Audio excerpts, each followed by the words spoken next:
So this here is a BlackBerry Dev Alpha, which is a developer prototype that we're seeding with developers to help them build and test applications for BlackBerry 10. From the lock screen, I just unlock BlackBerry 10 by kind of swiping up anywhere on the lock screen. This brings me to my running applications. So these are active tiles, active frames that present me with some useful information about the app, even when they're in their minimized format. If I want to get into the BlackBerry Hub to see what's happening with my email or my social networks, I can just swipe up from the bottom of the screen and pull over to the right. That takes me right into the Hub.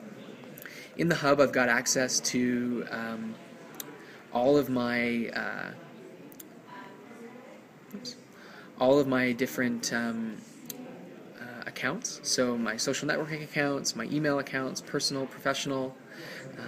I can very quickly filter between them, and I can even get access to time-sensitive notifications, so things like my upcoming calendar events.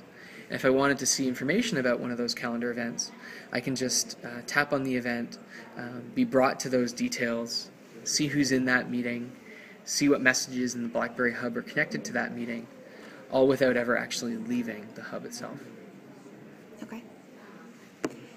Earlier we talked about Flow, and Flow being a huge selling point for BlackBerry 10. Is there something that you can show me in this that would really demonstrate, why BlackBerry 10 is so much easier to use than maybe some of the other platforms? Sure. So Flow really exists on a couple of different levels. One is just in terms of the control that users have over the user experience. So something as simple as setting the alarm and being able to actually grab the hands of the clock and manipulate them like you would the hands of an actual clock.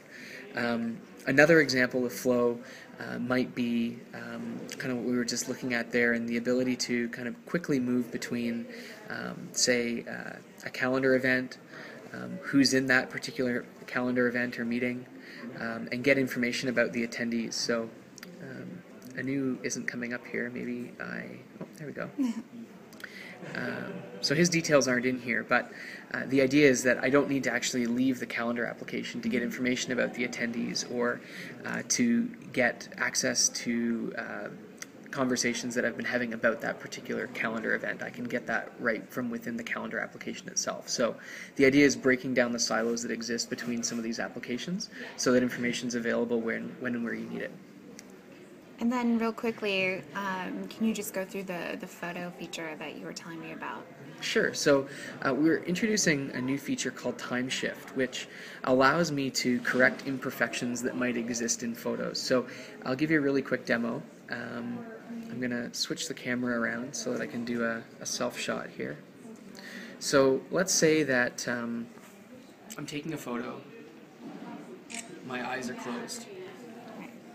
It happens a lot, and while I might be able to take a retake in this particular instance, what if it was me taking a picture of somebody blowing out the candles on their birthday cake, or taking a photo of somebody's first goal in hockey or soccer? I want to be able to correct that photo very quickly and very easily. So I can just touch on my face, and I can scroll backwards or forwards in time to find an instant where my eyes are open. I select that moment and I hit the done button, and now I've got that perfect photo, and I can get to that photo again with this idea of Flow. I don't need to exit the camera to check that photo. I can just pull it in from the corner here and see that I've got one that is exactly the way I want it. Okay, great. Jeff, thank you so much. You're welcome.